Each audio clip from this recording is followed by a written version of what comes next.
And you might want to take some notes here at the beginning.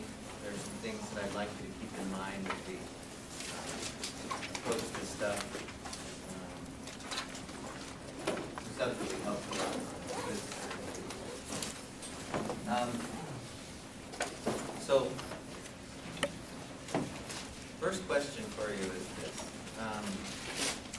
When you think of, when I say the word meditation, okay, just we'll do word association here, right? What's the first thought or image that comes to your mind when I say meditation? Quiet, okay. What else? Other images or thoughts? Concentration, okay. Why do you think? Why? Do you have any idea why that comes to your mind first?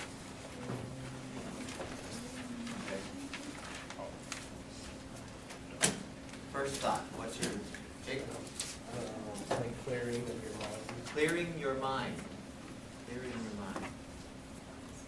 Let's well, I want to play with that one in just a second. What other images, when you think of meditation, what pictures do you come to your mind? Sitting cross-legged on the floor, in the lotus position, with their fingers like this, and saying a humming sound. Why do we have that image? Let me first say, I've never been able to sit cross-legged on the floor, and I have no idea why people do this. You know, you see that, that's the common image. Do any of you know why people go like this? You know, they sit in the lotus position and they're all, you know what I'm talking about?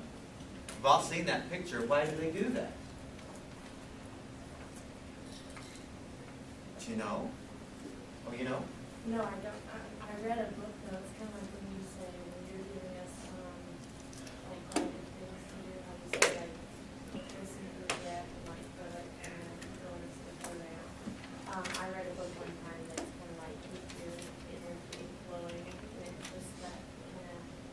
So it doesn't dead end there. It keeps. No, but that's one thing it curling says back. like for you to like put your mind on. You know, I guess first that's one. Okay, and that might be.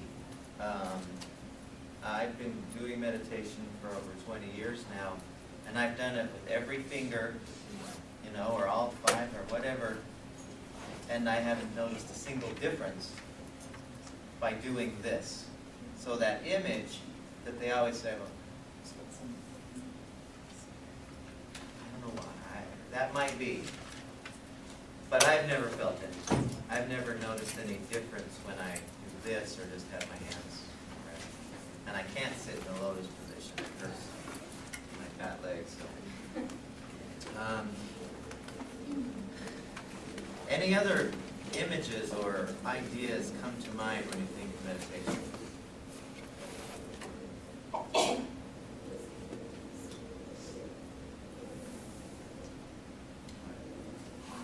China. Just China. China doesn't. India, somewhere, Far East. Let's assume that meditation is designed to clear the mind. Okay? Here, let's try a little exercise here. Put everything down. I want you to sit in your chair. Put everything so that I'm going to have you close your eyes here for a second. Okay? Now I want you, while you're sitting there, I want you to close your eyes. Let's just go ahead and close your eyes. And I'm going to ask you to do something here. I want you to clear your mind. Just make there be no thought. Focus on your thinking and then make it all go away. Really hard.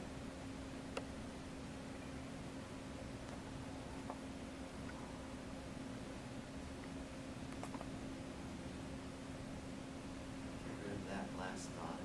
Don't let any more come in.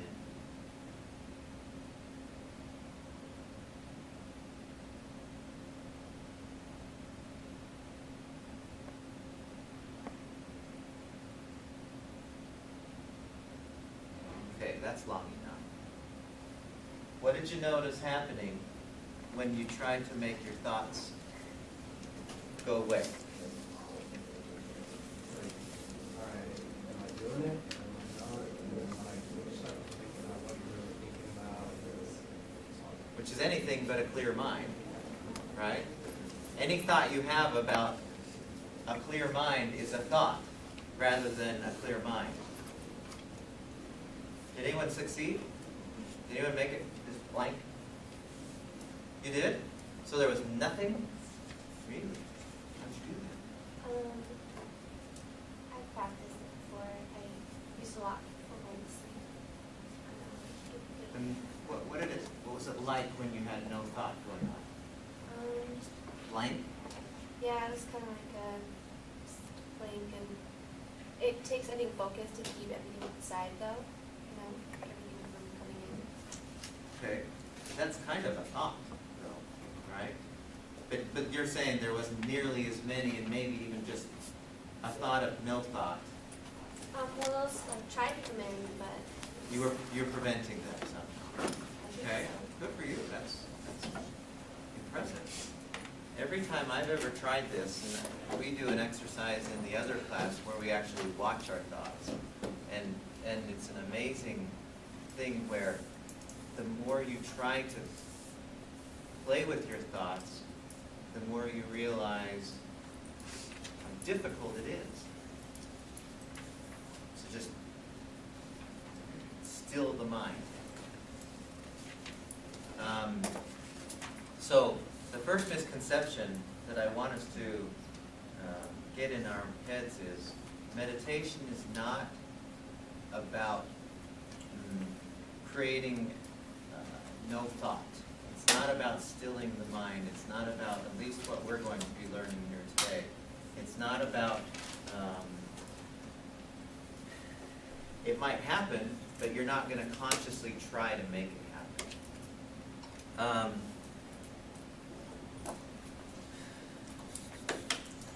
Let me just give you my own experience with meditation, and why this is so interesting to me. When I was about 25,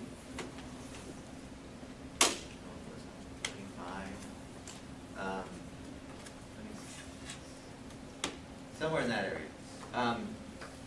I was working in a library down in Provo, and I was working at the public library, and one of the things I enjoyed about working at this library was, it certainly wasn't the money, because I didn't get paid anything, but I got to see a lot of books, and I became acquainted with a lot of good books. And I remember there was one section of books, and I remember exactly where it was still.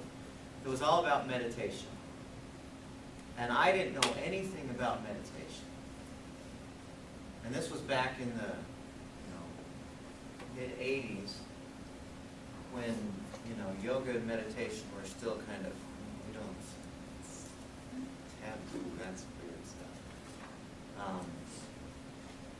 But there were a few books that had been written about it, and so I thought, I want to read about this. So I found the books and I started reading them on my own time. And I remember there was one book specifically, it was a really thick book, and it was all about research that had been done on meditation. Just tons of research. And it mentioned things like, decreased heart rate, and decreased breathing rate when you meditate, and decreased all kinds of, everything that we would say that increases when the stress response goes on does the opposite with meditation, only even more powerfully than any other form of relaxation out there. As a matter of fact, there's probably been more research done on this type of meditation that we're going to learn today than all the other types of relaxation put together. There is just truckloads of research on this. And a lot of it was there's a good portion of it in this book. The only problem with this book was it did not say how to do it. It just said, you got to get trained. Once you get trained, you do this. This is how your life will change. there were like several books, and all of them were like, here's the information about meditation, good luck finding somebody. It's kind of what I felt like after I was finished reading it. Well, sometime after that, I was reading the newspaper down there, and there was an advertisement for a guy who was going to teach about how to meditate. This type of meditation that had been talked about in all the books. And I thought, oh good, I can finally learn. So I went to, he was in this building in a big classroom-like place, and I went in, and there was this guy and about 30 or 40 of us who'd shown up. We were all excited to learn meditation. And he told us the same exact stuff that was in the books. You know, meditation, you do this for you, do this for you, it's the best thing you can ever do. As long as you live, there's nothing better. And he said, and if you want to learn how to meditate, I'll teach you. And I'm trying to think, I think the amount was $500. You know, and I was a poor, starving college student at the time. That was a lot of money. I don't know if it is for you guys, but for me, that was a truckload of money for me. Does that have to be so expensive? Well, somehow I came up with the money because there was so much evidence to say that this is really, like next to exercise, the best thing you can possibly do for yourself. And so I gave him my money. And the next week I was supposed to show up at a class, or at the same building, only they had smaller classrooms. And the classroom I went into was kind of this size. And I got to tell you about, the reason why I'm setting this up is because there's a lot of mysticism and incorrect thinking about how meditation is because of situations like this. And I'll explain in a few minutes how we don't need any of that mysticism stuff. But this is how I was introduced to it. So I went into this room, and I got into this, I went to the building, and then he led me to the room, and it was just me and him. And I went in this room, and there was Indian music playing in the background, very lightly, music from India, and there was rose petals all over the floor, and incense was going. It smelled pretty good. And there were pictures all over the wall of people I'd never seen before. Big, enormous pictures. I learned that these were people who had lived in India and had passed on the tradition of meditation from like one guru to the next, and I thought, what am I doing? You know, I'm very, very comfortable with my own philosophy. I'm very comfortable with my own beliefs, and I wasn't interested at all in changing any of those. But I kept remembering the research, thinking, okay, well, maybe I can just stick this out.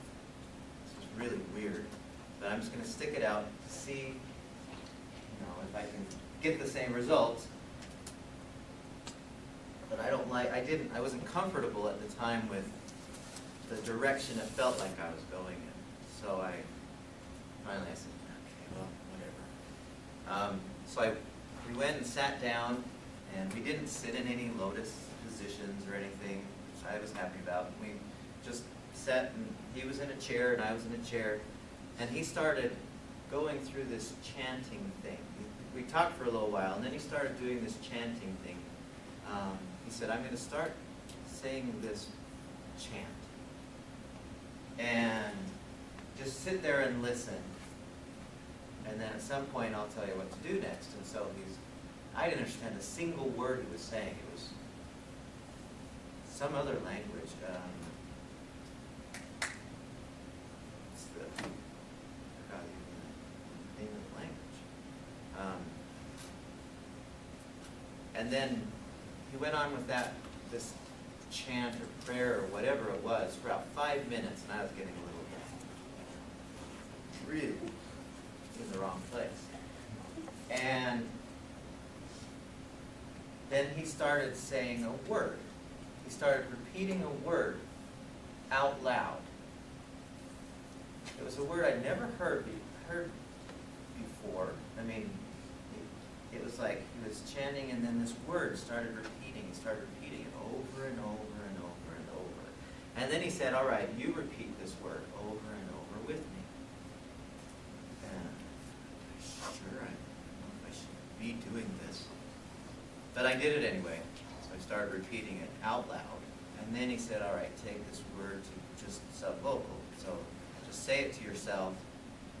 And the word kind of sounded like, well, this is how it was. That's what it sounded like, was the word, just so you know. I learned later on that I'm in really bad trouble for divulging my word.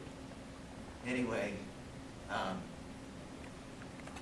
so I started saying that sub-vocally.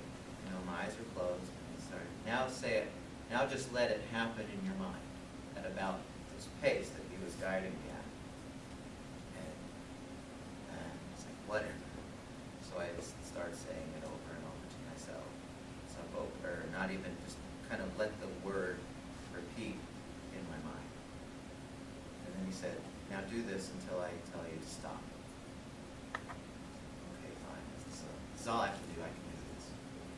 So I started doing that and we went for about 15 minutes. He turned the lights out, the music disappeared, and at the end of those 15 minutes, he said, all right, slowly return to normal awareness. He kind of brought me back, kind of like we do in class.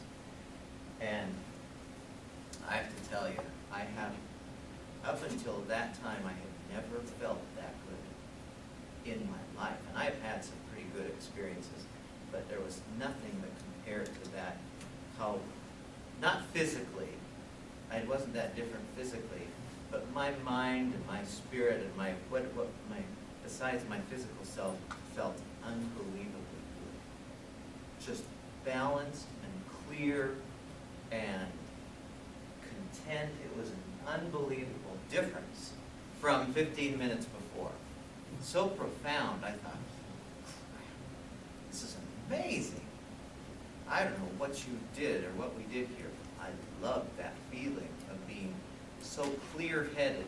There was nothing, you know, people take drugs and they have these mind-altering experiences. It was exactly the opposite, where I felt totally in control and totally able to think whatever I wanted to think and not, you know, whatever.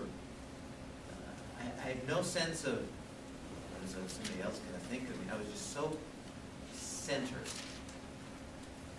This is great. So I didn't tell a soul that I was doing this, but I kept doing this every single day.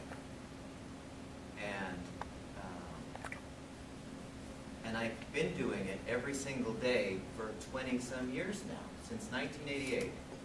I've been doing it just about every day. And I find that it's one of those, it really is, next to exercise, one of the best things I know of that a person can do. Now, with that background, I want to explain to you a bit of the research. It's hard to get excited about one guy's experience. But if we look at the research, we can maybe go, maybe there is something to this, because maybe I'm just weird. Maybe it's like some weird guy. And funny things happen. Well, some of the research that's been done on this is really quite interesting. One of the first ones that I wanted to mention to you is really cool. Has anyone in here ever done any research or done any studying with brainwave activity? Has Do you know what I'm talking about when I say brainwave activity? Anybody? Little, Jake? What do you know Well, about it? there's different brain waves for different times. Like, I've never studied it, but like, if you're passing from consciousness into in consciousness, there's like different waves. Yes. Like alpha, beta, delta waves. Yes. And what they are, it's like we have, I don't know why they give them these names. There's nothing about these names, but there's really four levels of brainwave activity. There's beta, alpha, theta, and delta. Okay? This should actually go a little bit lower. Right now, most of us, if we have an electroencephalogram hooked up to our heads, you know what I'm talking about? Little sensors that measure brainwave activity, electroencephalogram. Most of us right now, our primary, we all have these going to some degree all the time. But most of us, when we're awake and alert, we tend to be, this is like the awake, alert level. So these would be our primary brain waves that would be showing up on an electroencephalogram. Okay? Higher levels of stress seem to create even more of these kind of brainwaves patterns. Okay? The alpha level is predominant when we're doing things like daydreaming, when we're doing things like just as we're starting into our sleep levels, hypnosis, light levels of hypnosis. Most of our relaxation exercises, if they hooked you up to a brainwave, an electroencephalogram, you would see a lot of alpha brainwaves when you're doing the relaxation exercises. Okay? So we'll call this relaxed state. You can't even see that. Sorry.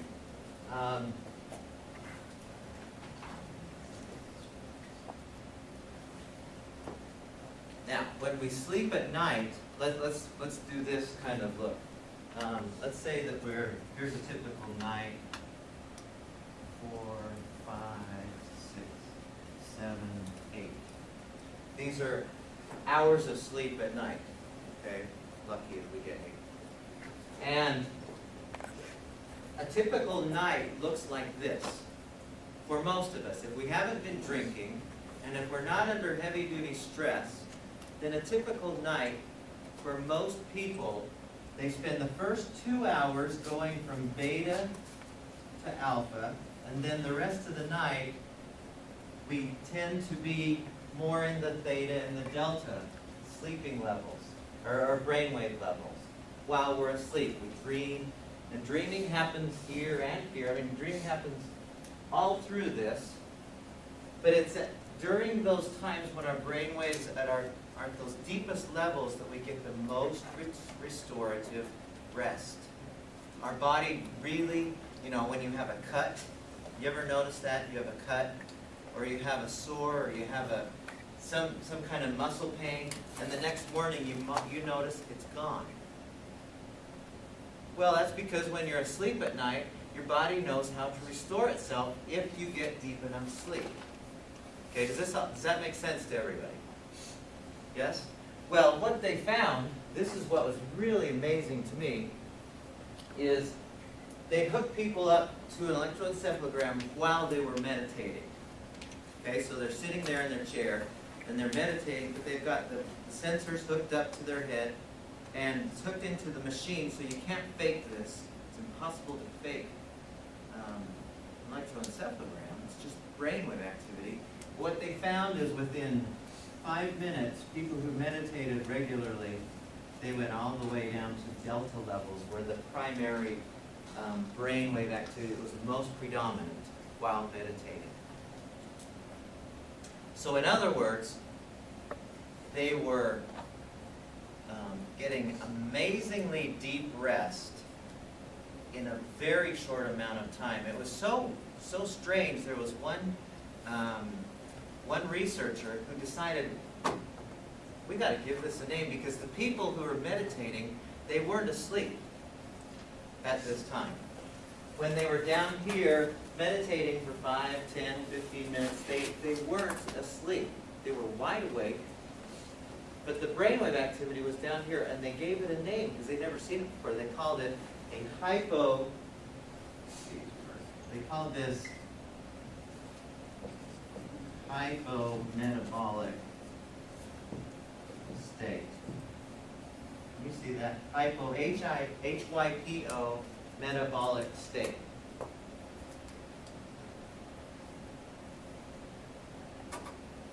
What does the word hypo mean?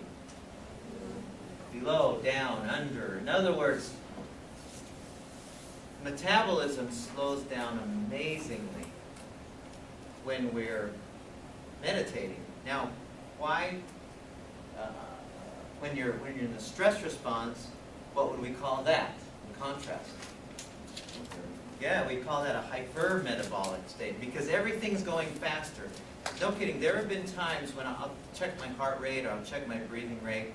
There have been times when I meditated where I'll actually used to have a heart rate monitor, you know, you watch, and stick the thing around here like you do when you work out. And my heart rate, when I meditate, gets down to 30 beats a minute. I can't consciously make that happen. Slow down. You can't do that. But while meditating, really, I mean, I was really surprised that it would be, that's pretty low.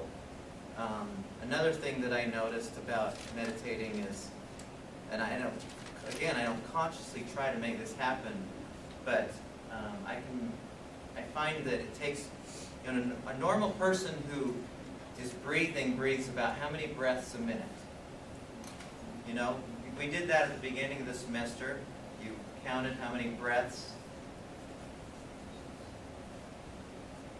Like here's an inhale and an exhale is one breath, right?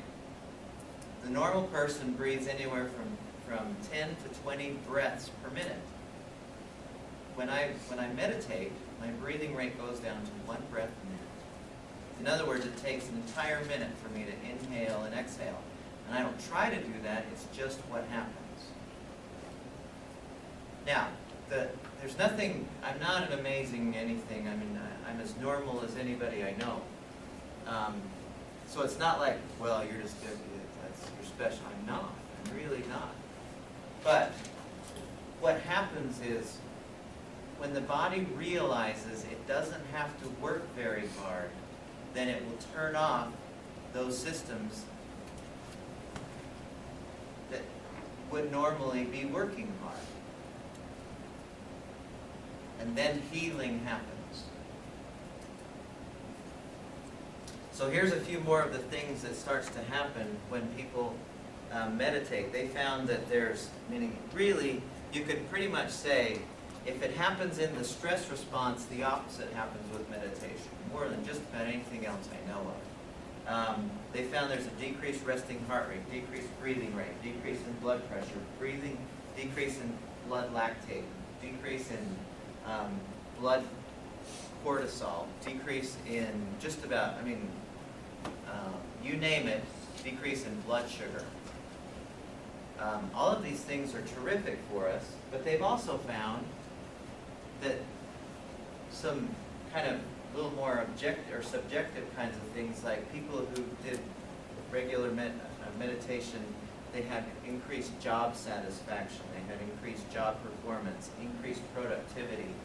They've done tons of studies on it with academics. They found that people do far better in memory, in recalling things, far better in staying awake, far better in academic performance across the board. Meditation is really good for all of those things. Do you think that is because if you're practicing meditating, practicing being mindful, so it's easier in those situations where normally you're going to run to kind of switch Maybe. Yeah, meditation is a very mindful practice. And by its nature, you do become more focused on the here and now. So maybe so. That is a possibility. There's one really amazing study. The last one I want to tell you about was really cool. They took two groups, and one of the groups was people. They were all over age 60, and they had one group who had never meditated. So all of the people in this group were over 60, non-meditators. This group, they had. Everyone in this group had meditated for at least 5 years, just like I'm going to teach you today. And somebody in here tell me, what's the difference between chronological age and biological age? So like, what's chronological age?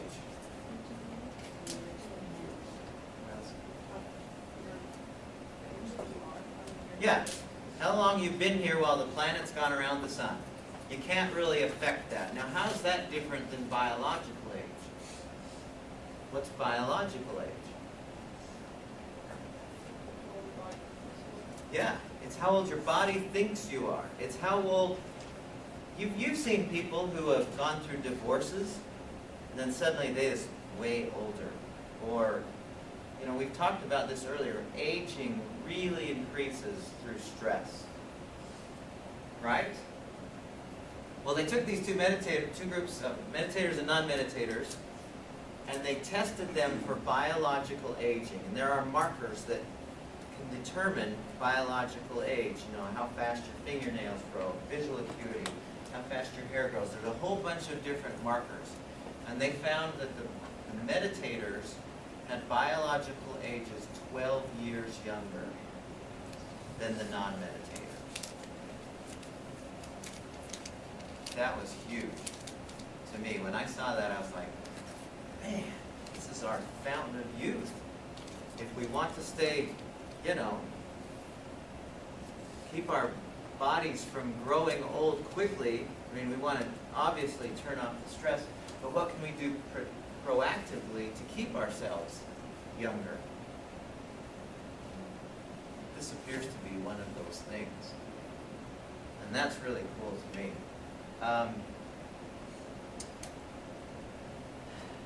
We could go on and on. In the book, we put a lot more information about the research that's been done and the effects that meditation has on the body and the mind. But I want to now just go into how do we do this, and then we'll practice it together. And based on what I'm seeing here today, a lot of us really need some meditation. Really struggling today.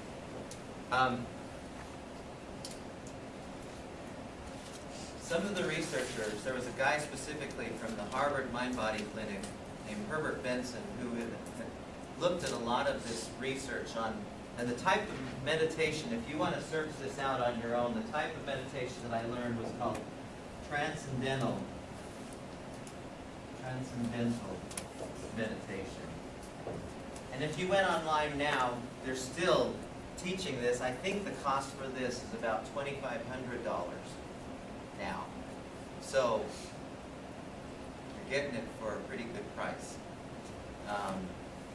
But there was a guy named Herbert Benson who had studied, he was doing a lot of the studies on meditation, but his question was, can we do it without all the mysticism? Can we do it without all the secret words? Because really, they told me, the guy who gave me this word, he said, don't tell anyone this word because it's your own secret word. I went online a few years later. There wasn't an online when I learned. There's no such thing as online. But later on, I found out that every single male between the ages of 25 and 30 got that same word. It's a scam. You know what I mean? But So Benson came along and said, can we do the process without all the, the Hindu stuff and the mysticism and all of this? So he said, can we just select a word? Can we just do the process of repeating some word? And they do the same studies, only they eliminate everything else and just they repeat some word. And he found the same results. And in the 15 years that I've been teaching this to other people, I found the exact same thing. You don't need anything else but a single word that you use, and we call this, and in your book this is what it's called, is mantra meditation. Now, what does the word mantra mean? You've heard that word before. What does the word mantra mean? No?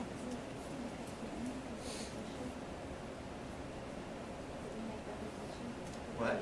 Like repetition? Yes. Yeah, just repeat it. Anything that any kind of, you hear people say, well, that's my mantra. What he's saying is, that's something that I repeat frequently to myself. Well, in this case, for meditation, we select a word. We select any word, and what I found and what Brent Benson found as well, it makes no difference what word you select.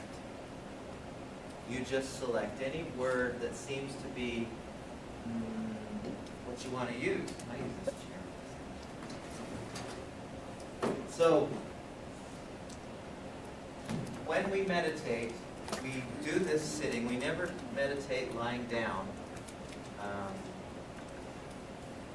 You don't want to associate meditation with sleep. If you can't fall asleep yet, and you still hasn't given anything that works for you, then maybe consider this as your means for falling asleep. But we don't want to. Meditation and sleeping are two different things, in my mind. And so, when we meditate, we just sit. We just sit in a chair. We sit in a comfortable position, and really, this is how it looks. And how I'm going to teach you and how I do it, how I do this today, 20 years later, is the same exact way I did it the first time.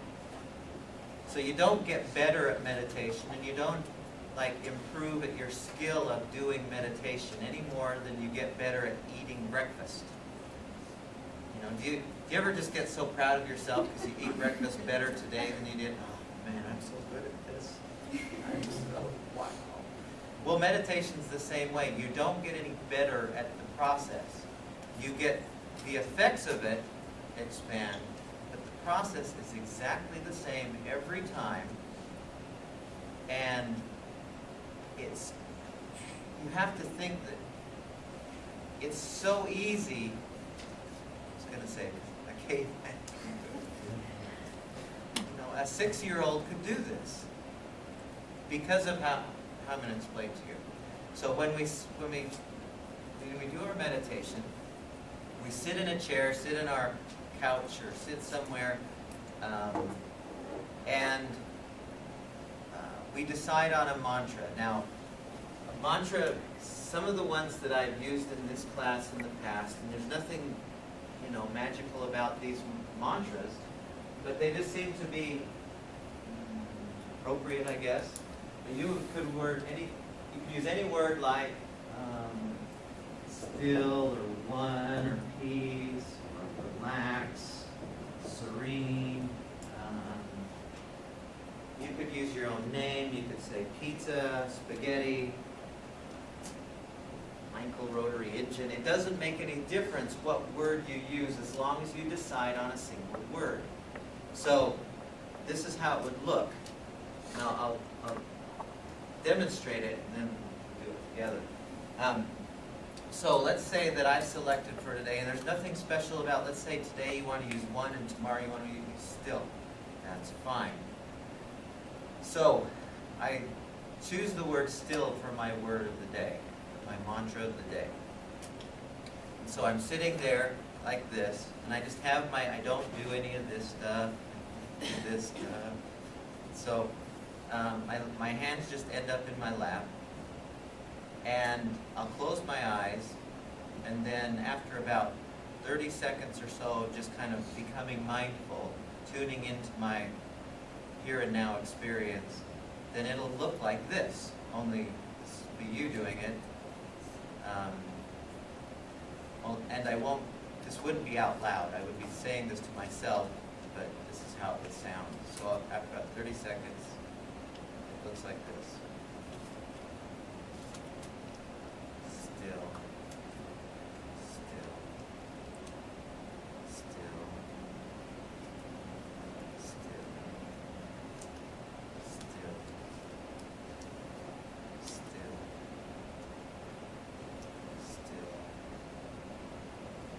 Still. Still. Still here. And that's all. Now I can hear in your head the immediate, well, crud, that's not minute, that's too easy. There's no, I could possibly sit there for 20 minutes and say still over again for 1,000. You'll be surprised. Now, when you're doing this, 2 or 3 things are going to happen. I guarantee 2 or 3 things will happen, and it's okay. One of the things that will happen is you'll be going along and you'll be saying, it'll look like this. Still, still, still. My jazz game last night was good. I can't believe they barely beat the Knicks. Why can't they? They should have beaten them by 20 points, and then I've got to go do that homework tomorrow because. And your mind will start flying all over the place. Okay? It's okay. The one thing I want you to, there's only one thing that you have to keep in mind when you're meditating. Your single intention. Get this in mind. Write it down. Blaze it in your head. Your single intention when you're meditating. You have no other purpose or no other task that you consciously attempt except to return to the Word when it occurs to you to do so. That's all there is to it. Your only intention is to return to the Word when it occurs to you to do so. That's it. So, it'll look like this. You'll be going, still, still, still. Yeah, if only they would start rebounding and playing defense, they might do better. And man, that Broncos game, I wish they would, because I really like the Broncos. I hate the Steelers. Oh yeah, still, still, still. And then your mind will go to something else. And then all you do is, oh yeah, still, still, still. What you don't do is go, I'm such a rotten man, I can't do this stuff. Dang it. You just go, oh yeah, still, still, still. Okay? Does that make sense for everyone? Really important. Don't get ticked off at yourself and don't think you can't do this. There have been times when I've been meditating where I'll say the word maybe twice, and for 15 or 20 minutes my mind's all over the place. It's okay. All you have to do is, oh yeah, back to the word. The same effect will happen. Now, the next thing that will happen is you'll be going, and this will happen in here, I guarantee it, with this class today. Noticing how we are. Some of us in here, you'll be going still, still, still, still, sunk. And you'll be out like a light.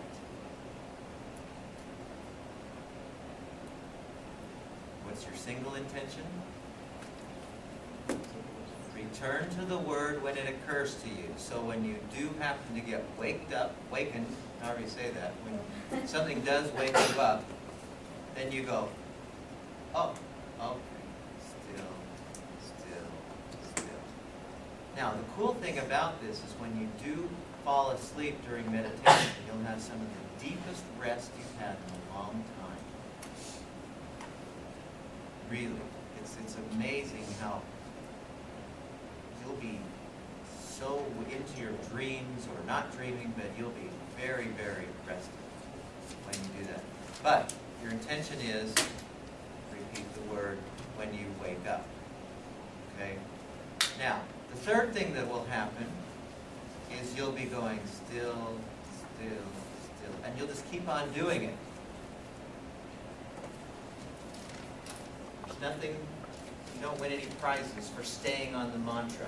You don't get a golden halo because you're suddenly so enlightened that you can keep saying the mantra the whole time. There's nothing wonderful about it. You just that just happened to be how you did it that time. Okay?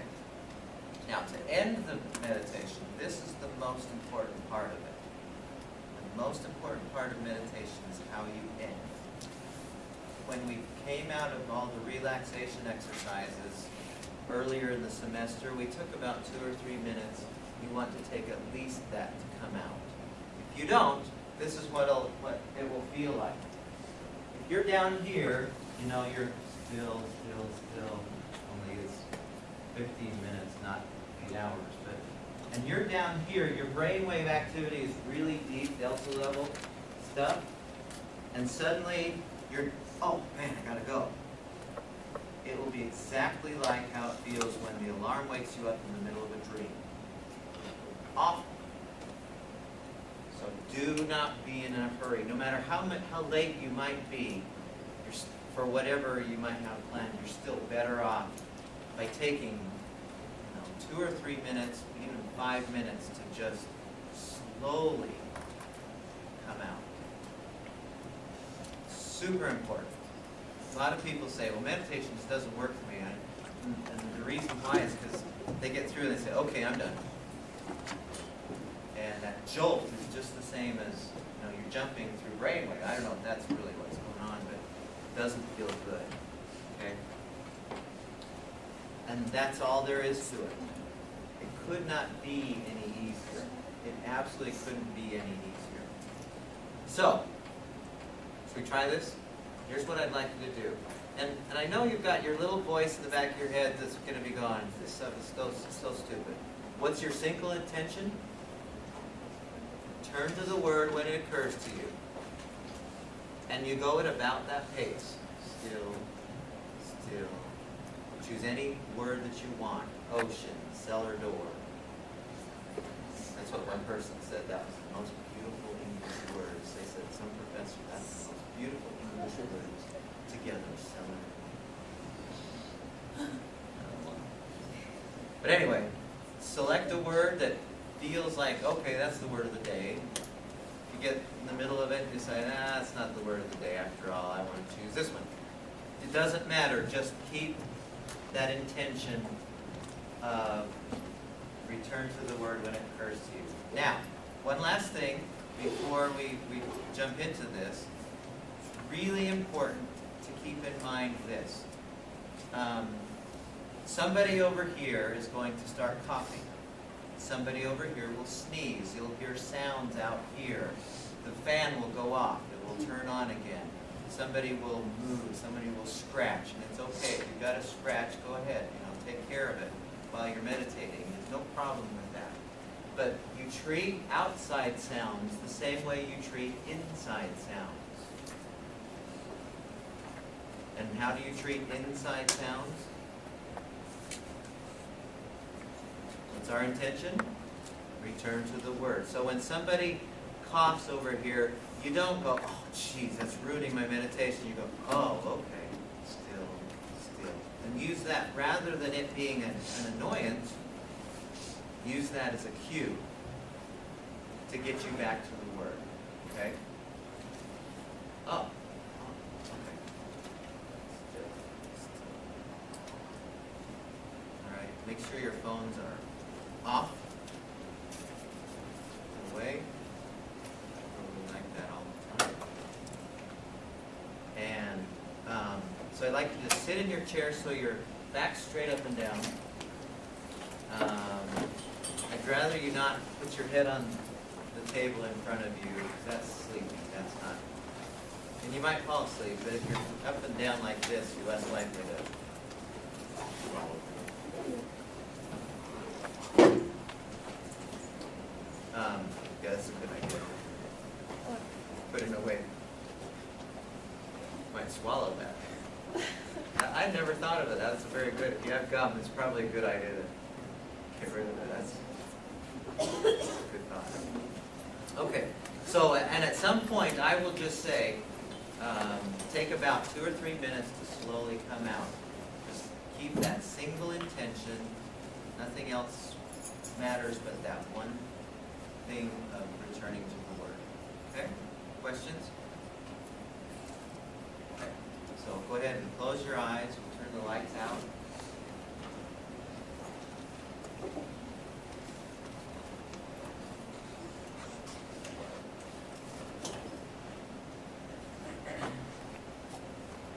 Take about 30 seconds to just kind of get in touch with you sitting in the chair. Kind of do a quick body scan from head to toe to get yourself into the present moment, here and now. Then just start repeating the word. So, questions? How many fell asleep? You didn't fall asleep? You feel better? I was so listening when you were talking, it's like my eyes hurt today, where like I just want to sit there and like that, but no, I didn't fall asleep. But a lot of us did. Does anyone feel worse than you felt before? I just thought you were going to be for sure, because you were so, I know. you looked so tired before. If you do fall asleep when you're meditating, it's a pretty good indication that you're just not getting enough sleep, and most of us are in that category right now. Is that difficult for anyone? Did anyone find that uncomfortable?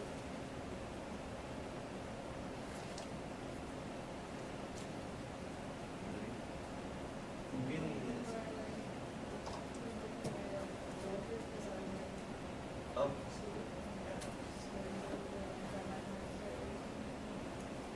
Then, Then I had to like calm down again. so when that happens, and that will happen commonly, that's a very common thing, then what's your intention? Oh, yeah. Let's go back to the Word. I feel better. I don't know about you guys. That was good for me. Now, a couple things that I want to comment on. We do not judge the quality of our meditation on what happens during meditation. So you might have your mind all over the place. And you might feel like, got nothing out of that. That's not why we meditate. We don't meditate to meditate. We meditate so that we feel better throughout the whole rest of the day. You know, there's other kinds of meditation that we can do that are for the purpose of, you know, getting enlightened or learning about ourselves or being more mindful. But this type of meditation is really, you know, beyond all the benefits, is to wake us up. Anything that works better than this, so dramatically and so quickly. Now, did that seem like it was a long time or a short time to feel like we went about right around 15 minutes? A little bit, did it seem like shorter or longer? Did anyone seem longer? Like, man, it's never gonna end? Not in a bad way. Oh, you were okay with it? Is it the same with you? Yes. Time really does change when you meditate, and so that's why when you are at home doing this, it's okay to, like, you know, occasionally just open your eyes and look at a clock. You know, if you got somewhere you got to go to really soon, it's okay to just be meditating and just kind of go, okay, I have 5 more minutes, and get back. It's not going to ruin your, you know, your brain waves or ruin your deep depth of your meditation. But the quality of it is always how you feel afterwards, and not just immediately after, but for the next few hours. And the thing that I have found, the cool thing about meditation is, every time, it's like the metaphor that they taught me, and this really is a nice one. You won't do it any differently, and your assignment is to do this a couple more times between now and like next Tuesday. So you got plenty of time to do it. But each time it's like if you took a handkerchief or a napkin and you dipped it in ink, and the ink, when you dip the napkin in ink, the ink kind of moves up the napkin. You know what I'm talking about? And each time you dip it into ink, that ink moves up further up the napkin. Well, it's the same way with us. Each time you meditate, stillness of that meditation becomes part of the rest of your day each time. So maybe doing it once is like, no, whatever, that's kind of nice. But each time you do it, it becomes a little bit more a part of you, to where pretty soon you find that nothing bothers you, that you're just peaceful all the time, and you're not trying to make that happen. It just is a natural part of that, because that's the natural part of where you're going when you meditate, is a deep level of peacefulness. And so it just, more and more of your day becomes more peaceful and calm and content, and things start to go better for you. I mean, I can't tell you how many good things happen with meditation, and all you have to do is spend 10 or 15 minutes a day. Just exactly what you did here. You don't do anything different. Finally, this is the last comment. I have no idea why this works. It makes no sense at all that repeating a word is going to make you feel so much different. But, I don't know why. I kind of do. But I forgot. I stopped caring why weightlifting works. I just know when I go in and I'm doing that 12th rep that things are happening in there. So 2 days later, my arms are bigger. Or wherever. Understanding is the booby prize with this. It makes no difference that you understand why it works. But doing it is the real prize. So I urge you. This is one of the best things I know of under the sun for high-level health and well-being. I don't know of too many other things. And so I urge you to do this. Is there a best time of day or something? Good question. My two best times, two times that I think are the very best, and the times that I would urge you to do this, is and when I do it, is first thing when I wake up. I'll wake up and I'll just go, either do it in my bed or I'll go to another room before anyone's awake, and I just, for 10 minutes, 15 minutes, I just do this. And it's kind of like whatever I didn't get while I was asleep, I'll top off when I meditate. The other best time is, mid-afternoon. If you've got something huge in the nighttime and you're dragging, this isn't one that I would suggest you do right before you fall asleep, though, because you'll want to be, it's designed to wake you up, so it'll ruin your sleep. It'll get in the way of, unless it's the very last thing you do, and you're in the middle of meditation, and then you just lie down. Then it's over. Find a quiet place. The ideal thing is quiet and dark. If you can't do this, I have done this everywhere you can imagine. I've done it in airports, done it in cars, not while I'm driving, but I've done it when other people have been driving. I've done it tops of mountains, everywhere in between. There's not a bad place to meditate because noise doesn't matter. It's the single intention that seems to work. So, I'd like you to do this at least twice by next Tuesday.